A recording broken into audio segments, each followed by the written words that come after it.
Where do you find people now? What do you mean? Like organically, people that you want to date. Church. That's where you go to meet a good. So honestly, you go to the bar, you go to a strip club. Like that's not where you're going to bring someone home to meet mom and dad. It's very you true. go to church. No, it's a bad place to find a woman now. Is at church.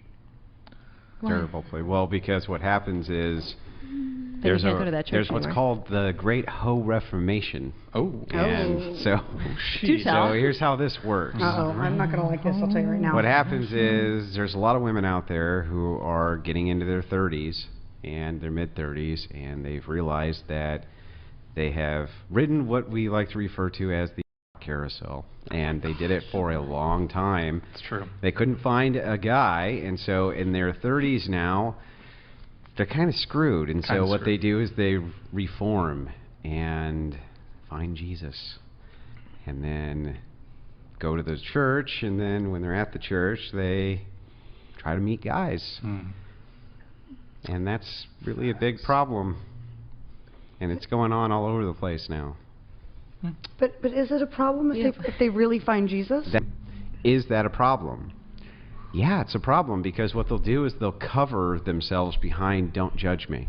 Oh, well. Don't judge well, me. that's different. Yeah. Don't judge me. Don't judge me. Don't judge me. But it's usually the women who are inside of these churches and women who are the ones pushing the "don't judge them." And so, yeah, it's not looking good in churches at the moment. So, just saying, that's something which has been going on that was brought to my attention, so I started looking into it. And yeah, it's going on all over the place.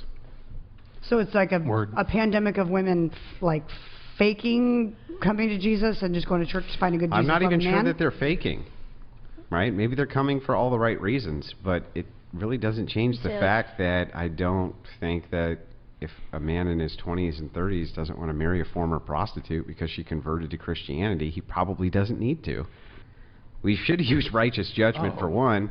And no, we shouldn't tell women who are reforming, or men for that matter, that they shouldn't go to the church in order to do that. They should.